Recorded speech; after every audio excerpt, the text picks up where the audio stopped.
Hi everyone, this is Dr.SHIVA. As many of you know, we're on our bus tour. We started in the Boston Commons. I don't know if you guys know, we've branded it the Truth, Freedom and Health Tour for Innovation and No Forced Vaccinations. And today is actually the anniversary of the invention of email. I created the first email system when I was 14. I'm not talking about exchanging simple text messages. I'm talking about the system that we know as email. You know, the inbox, the outbox, the folders. Remember the old-fashioned inter-office mail system?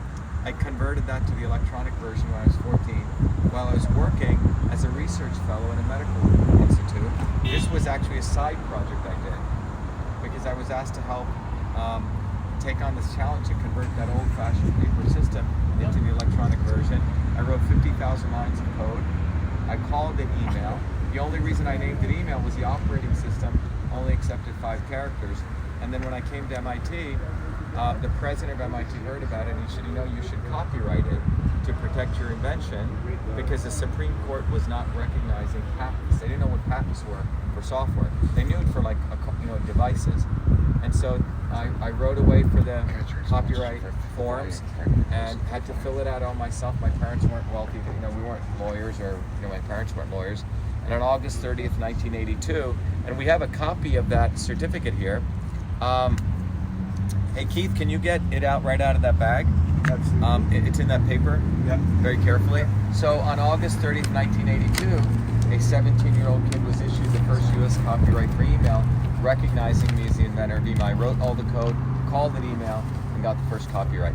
So today, that was 38 years ago for my 1978 invention. I'm going to give everyone a copy of this, and I'll also give you guys an autograph of it. That's part of what we're doing. But it really gets to this issue of innovation, which is what you were sharing with me, was that this was the center of innovation. If you want a copy, here it is. And to those of you watching this is the official copyright for the invention of email. And this was the only way you could protect software inventions back then. Patents weren't allowed. So there's no dispute here. I wrote the code, called it email. The only people who want to dispute it are people who want to deny the fact that innovation can occur anytime, any place, by anybody, outside of the realms of Silicon Valley or MIT. The problem they have with me was I did a lot of stuff while at MIT, but I invented email before MIT. And that the truth is that innovation can occur anytime, any place, by anybody. And I think to all of you listening out there, the folks here from North Adams are sharing with me how this place was a center of innovation, manufacturing, and a lot of great companies, and how that's been destroyed. In fact, something I learned, I just tweeted out, the Hoosac Tunnel, nearly 5 miles, 4.7 miles. And you were telling me when they engineered it, it perfectly met 1/16th of an inch. That was really the power of American manufacturing. If you look at some of the many, many amazing things that were made here, they're solid. I remember when I was a kid in India, 5, 6 years old, when we used to see Made in USA, it was a proud thing you got. And what's happened is we're allowing in real time China to colonize this country. It's happening in real time. I'm not talking about just outsourcing manufacturing. I'm talking about colonization. Yep. And that's actually taken place in a couple of steps. First, what happened, is the sound okay? No one's complaining? First, it was basically come here and trade. Next, it was basically saying, oh, well, let me just do that little part for you on that motherboard. Let me just do that little piece. Then it was, let me build your whole computer. And all of that got outsourced. What companies did you say were here? Leather? Sprague Electric. Sprague Electric. Clark Biscuit Company. Clark Biscuit. Hunter Machine. Hunter Machines. Shoe company. Yeah. Wall Street or shoes. Wall Street Shoes. So you had a lot of American-made manufacturing companies here. They've literally been outsourced to China. And the last phase we're in right now is what I call colonization, where politicians, lawyers, and lobbyists are making money by literally selling this country. Real estate is being purchased. Smithfield, you have all of AMC Theaters is owned by China. One of the biggest Chinese warlords, one of the biggest billionaires, who is a member of the Chinese Communist Party. Harvard School of Public Health, $400 million got funded by a very close member of the Chinese Communist Party. Okay? That's what's going on. This country is being sold. And it's being sold by people who wave the flag in one hand and take pocket, massive millions of dollars behind. People like John Boehner, a quote-unquote Republican, who who's a lobbyist for China. That's what's going on. They're flying their flag here too. And in Springfield, right? Yep. In Springfield, they just did a deal. Thank you to Charlie Baker and his Democrat friends. Wow. They struck a deal where the rail carts are being built here. And if you go to that factory, which I attended, there's a Chinese flag. I think it's actually Communist Party flag running next to the American flag. I think it's actually a little bit above. It looked like it was, right? That's what's going on. And it's and no one is going to fight for the working people except one of us. And that's where we're at. That's why this election is so important, particularly the election, the U.S. Senate election in Massachusetts, because Charlie Baker, so-called GOP establishment, they've got now a foolish lawyer. Charlie Baker always finds an idiot to be the designated loser in the Senate election to his Democrat friends. And in the Republican election where Charlie Baker runs, or Bill Weld or Romney, the Democrats always find a loser candidate to lose to the Republican establishment. You see how that works? So they get a Republican governor and a Democrat senator, and we all think, there's two parties. No, there's one party. Yeah. This is all rigged. All right? So they don't want one of us, a working class kid like me, who came from nothing, who got all their degrees, their 4 degrees from MIT, got the PhD, considered one of the leading guys in the immune systems, have been inventing, working, creating jobs. I created thousands of jobs in Massachusetts, started 7 companies. They don't want one of us going up against them. They don't want one of us ever on TV exposing them. But what we've done in this campaign is we have, over 3,000 volunteers. We put up close to 10,000 lawn signs on people's homes, not just plastering them anywhere. They take down our lawn signs, they deface our lawn signs. We've collected over 20,000 donations, small dollar and billboards. They never expected it. They have their designated lawyer fool. Who is a fool? He can barely talk. Okay? So they have to prop up these guys. And so what we have today is, are we going to choose one of us? People who solve problems, people who know, we don't solve problems, we're out of work, right? We get fired, we lose our businesses. Lawyers, they keep making more money, the more problems they have. More problems, more money. The longer the problem goes, the more money they get. So when you talk about something like the Hoosac Tunnel, that was American infrastructure. Today, Massachusetts has an F minus in infrastructure. That tunnel, as I quickly read it, was built by the American worker. 200 people died, right? They called it the Bloody Pit. Yep. 200 people died building that tunnel. Well, today, they build something and they charge a lot of money to taxpayers and the thing falls apart. In fact, we got a letter, which I'll talk about more, from Fake Air Baker, because, apparently there was one of our big signs was put up on one of those blue signs. We didn't put it up, right? So we get a bill for $56,000 from Polito and Baker. They're saying they have to fix that. First of all, we wouldn't condone anything like that. But I looked at this, I said, how come it's $56,000? They said they have to remove the blue or something, accusing us of vandalism. What it is political harassment. But more importantly, why is it $56,000? Yeah. Meanwhile, Massachusetts has an F minus in infrastructure. The most horrible crumbling bridges, the most horrible crumbling roads, horrible water systems, and Massachusetts is rated 3rd worst in infrastructure, thanks to Baker and Polito and all those guys in the Kennedys. And Massachusetts got the worst 10 most corrupt cities. You see how they go in hand, and you see that, sending us a political harassment and charging us $56K. You see it right there. One highway sign. One highway sign. Yes. One highway sign. So God knows how much. I mean, I think I could remodel 3 bathrooms, 10 bathrooms for $56,000, right?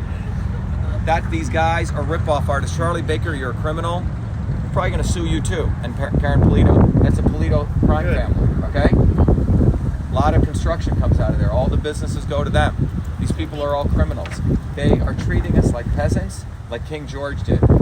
They think they're better than us, and that's what this election's about. We're reversing this country, which is supposed to be based on freedom and truth and health. It's going the other way. This is what the Chinese Communist Party wants, and that's how they're running this country, top down. And our campaign for truth, freedom, and health has captured everyone's being inspired by it, and they want us to win. We had, a couple hundred people show up at 7 p.m. in Chicopee. Hundreds of Lister. We had, nearly 250 people show up within 12 hours notice to stop the forced vaccination. And this is a tour for innovation and to stop forced vaccination.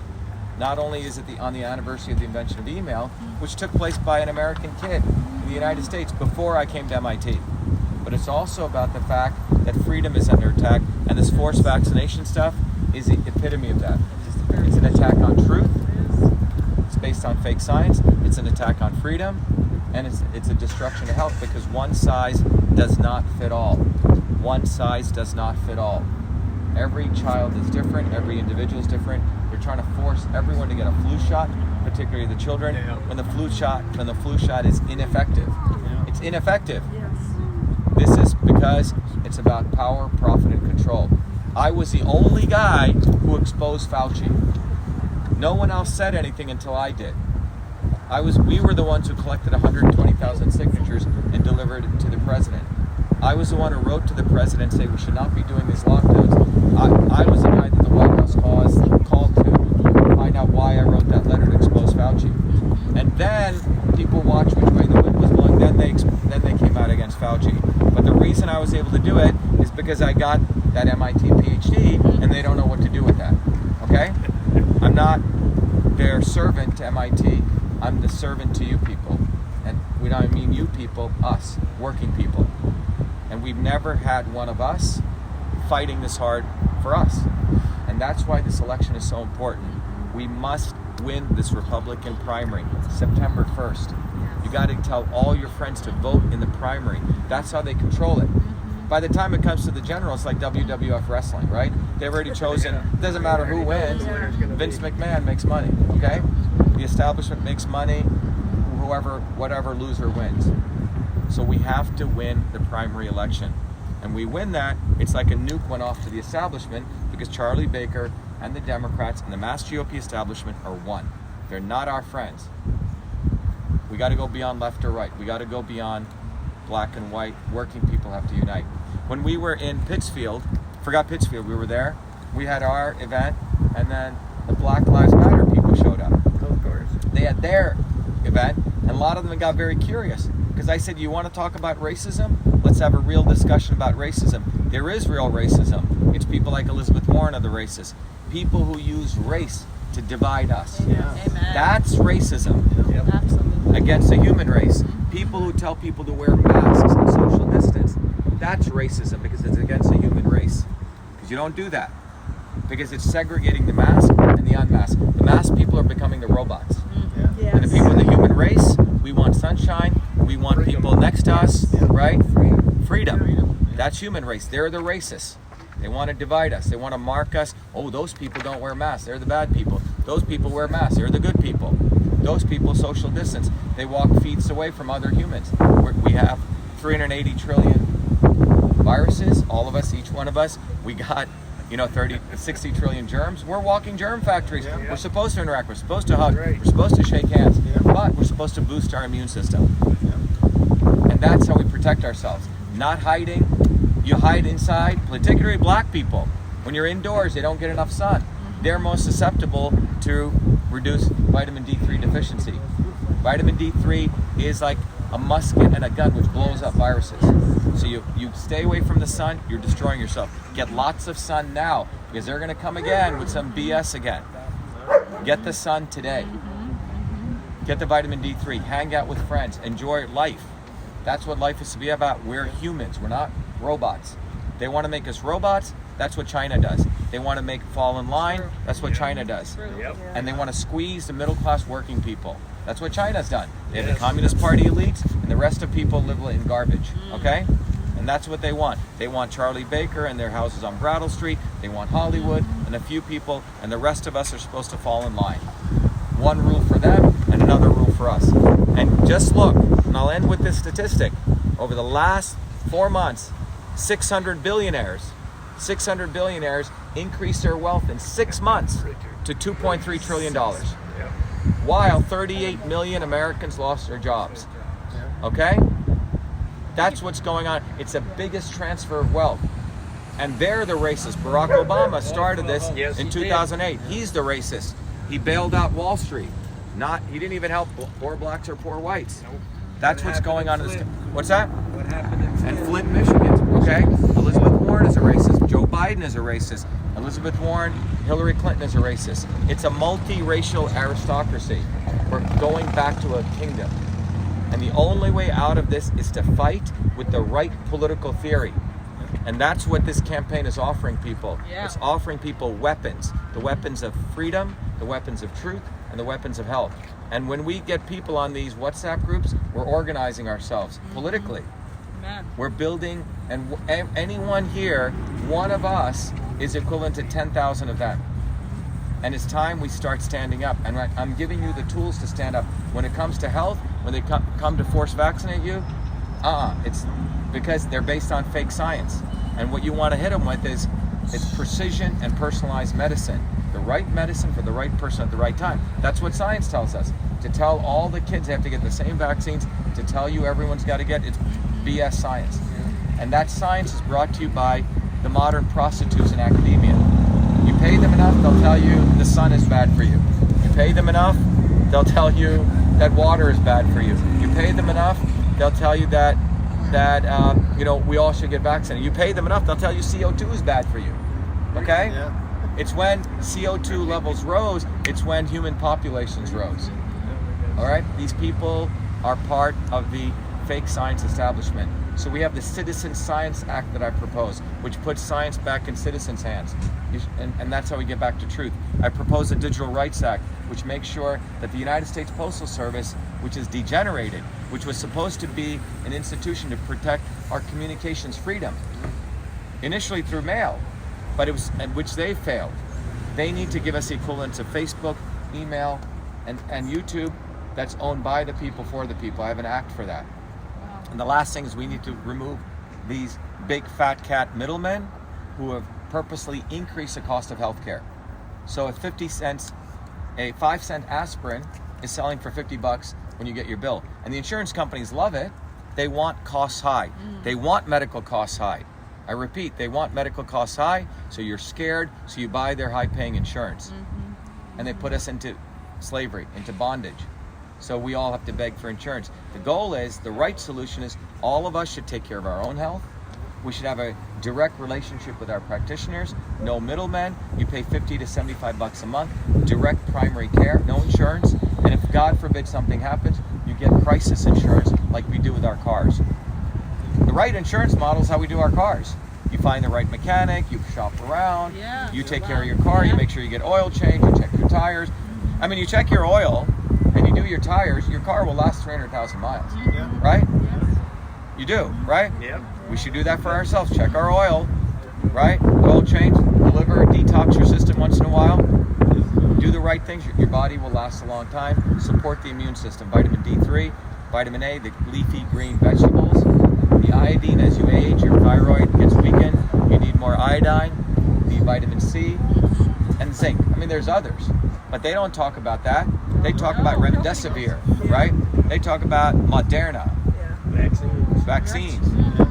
And that's why it's time we take control away from them and we start electing people like me and you who are going to raise hell, and we create a movement. Winning the U.S. Senate election is just the beginning. I'm telling you, it's just the beginning of a movement, but we must inspire people to show that when we come together, we can win. No matter how much they cheat, we can still win. There is a God who watches things.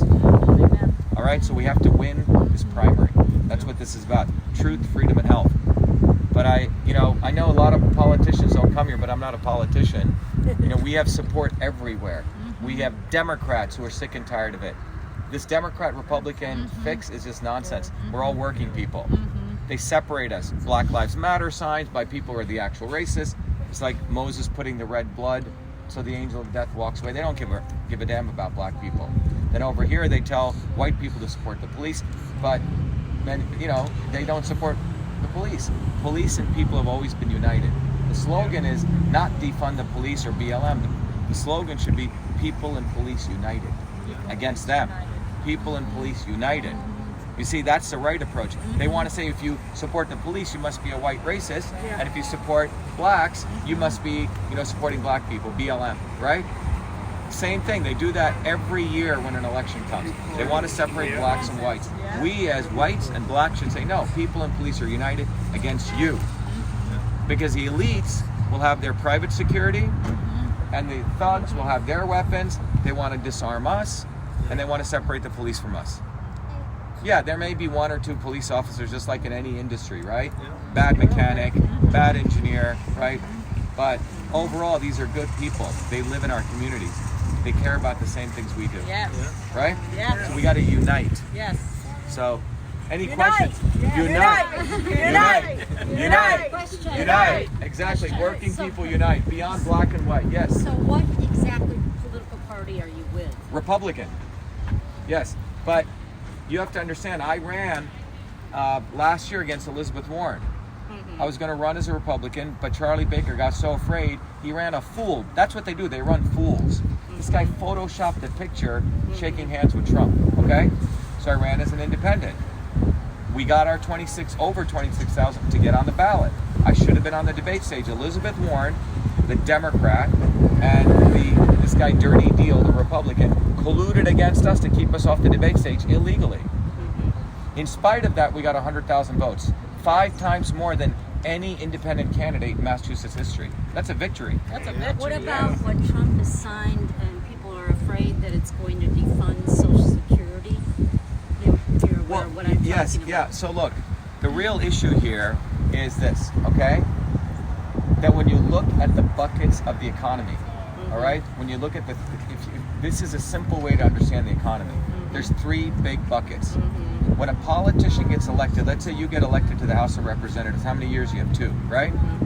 What do you think you do the first day you step into Congress? Probably help the people that elected you. But you're doing that, but you're also, the day that you enter, you're starting to run your re-election campaign. Right, and Okay. they're doing that all along. Right. Okay. So now you're in Congress, and it comes time to vote for the budget, Social Security, whatever it is, right? There's 3 big buckets. One bucket is called equity, which means make things fair for everyone, right? Which is Okay. like giving away free stuff, food stamps, welfare, etc. Okay. Bucket 1. Bucket 2 is security, which is like the FDA, the EPA, making sure people don't hurt us with the environment, or border control, defense, etc. Security. And the third bucket is infrastructure. Okay? Now, you put $1 into infrastructure, which is the right systems. Like Social Security, there's a lot of systems in there. Right. Okay? Okay. Yeah. And a lot of those systems are broken, and they don't want to fix them. Okay. Or the healthcare systems, the highway systems. These are systems. Well, $1 into infrastructure gives you a $6 return, Okay. but it I've takes heard that. some time to get that return. Right. You don't get it in 2 years. Okay? But $1 into bucket 1, which is free stuff, you lose 60 cents. Okay? So what they've been doing is the day a politician gets in, most of them have never had a job before they got in. Okay. Obama had maybe 250K net worth. He leaves probably half a billionaire. Okay? Because these people go in because they don't have another job. They're lawyers. Right. Okay? So the day they step in, Reality they're looking to get reelected. So what do you think they vote for the day that they get in when the budget votes comes up? Bucket 1, 2, or 3? Which bucket? Which bucket do they do? Free stuff? So, yeah. Right? Yep. All right? They always do number 1. So So what they're doing is they built this entire economy on the backs of the Well, future. how about the people who paid into Social Security if there is a danger that people are going to lose it? Yeah, what I'm saying is that what they've done is they haven't put money into infrastructure. And I'm for, well, I know infrastructure, but it's not answering the question about No, it Social is. Security. No, what I'm saying is, so the reason they're doing this is because they haven't addressed the underlying issue. Right. So they point it over. They want to take money away from those people like you and others who put money into Social Security because they didn't do the right thing, Right. which was to build infrastructure. So what's going to happen now when President Trump is signing this law and people are saying that it's going to go away, that Social Security is going to be gone? Right. So what I'm saying, Nobody's going to get right. it. So Aren't they always saying that though? Didn't they say that years right. So ago? the people that have been saying Yeah, that I've seen this historically have been comes up every the couple people years. on the so-called left. Okay. Oh, okay. But again, they create this left-right narrative, right? Right. So, but they've never solved this. Every year since I was a kid, when I came to I remember, 7 years yeah. old, they've been always saying Social Security is Right. going to go. Social Always. Security, Yeah. right? Yeah. So what is the solution? What's the real solution? The real solution, you have to have a vibrant economy, right? When you have a vibrant economy, you don't have to deal with these issues. How do you have a vibrant economy? Innovation. To give you an idea, But you're still not answering, this is gonna be, what is gonna happen to Social Security? I'm answering the question to you. I'm not going to give you the politician's Okay. answer, which is, I'm going to protect Social Security. Thank you. And then you're happy and you go, okay, I heard the right answer. I'm giving you the real answer. The real answer is we need to juice up innovation and infrastructure fast, because I that's agree how you with protect about Social Security. infrastructure is disgusting. Yeah, but we can do it very fast. Let me tell you, it's infrastructure is what creates jobs and protects Social Security. How does it do that? Okay? Give you an example. When you have innovation infrastructure, I don't know if you know this, 33,000 businesses, small businesses, came out of innovators and entrepreneurs out of MIT. 33,000. You know how much money that generated for GDP? $2 trillion every year. Okay? 20% of that is what? 400 billion, which goes into our budget. So just look at that. So innovators who created businesses are supporting 400 billion, which is what can support Social Security. Okay? What we've done though is in this country we've destroyed patent law. We've allowed China to steal our intellectual property. So we're actually losing American GDP value. Next, what we've done is we've destroyed the roads, the bridges, the infrastructure in this country. Massachusetts got an F minus minus. So what happens when you have crumbling roads? The guy who wants to start a business, he can't hire employees to go from point A to point B. Everything's localized around Kendall Square. You can't unleash businesses here because it's too hard because you don't have proper infrastructure. Right. Now, getting to the Social Security, I'm giving you the real answer here, okay? So in the United States, Trump just supported $2 trillion to support infrastructure, $2 trillion to build those roads and bridges. However, money is not the issue. You know what happens in the United States? It takes 10 years from the time money is there to build that bridge. Here's 100 billion to build that bridge. You know how long to get that bridge even started? Guess how long? Guess how many years? 10 years. 10 years. Yes. Guess what? How long it takes in Canada or Germany or China or Right. Singapore? 2 years. In the Right. United States is 20,000 pages of documentation you have to fill out. Why? Because of the Isn't that Lawyers. part of what Trump's trying to do? well, what I'm saying is it's not just the money, it's the swamp. That 20,000, because those are lawyers who are being paid. You got to pay off everyone. Right. But Right? isn't it true that the Republican Party has always been against Social Security? And Well, has well, wanted both to parties. kind of do Well, away with actually, it? let's I go. mean, President Bush, one of the Are Bushes you was- registered as a Democrat or No, I'm Republican not. Independent? So let's talk about the history of Social Security. Where did it come from? Franklin Roosevelt, 1935. That's false. 30, where did it come from? Let's look at Germany. let's look at where it actually came from. Okay. Where? Well, in the late 1800s, there was the American working class, like us, started organizing because they were being treated like garbage. Okay. Horrible factories, child labor, they had no infrastructure. If you went back to the late 1800s, it would look like a third world country in this country. All right? So they started fighting for their own rights. They didn't wait for the Democrats or Republicans. By the early 1900s, women's movements in Lowell, right? The worker strikes. Women started fighting for basic rights, starting in the 1900s. In the early 1900s, 14 out of 100,000 kids had infectious diseases. Why? No infrastructure. But out of those massive militant movements, black and white people, the American elite got afraid. And Franklin Delano Roosevelt was a racist. He was a damn Yeah, I've racist. read about He was that. part of the Yep. elite. You know, smoking his little pipe there, okay? Among the elites.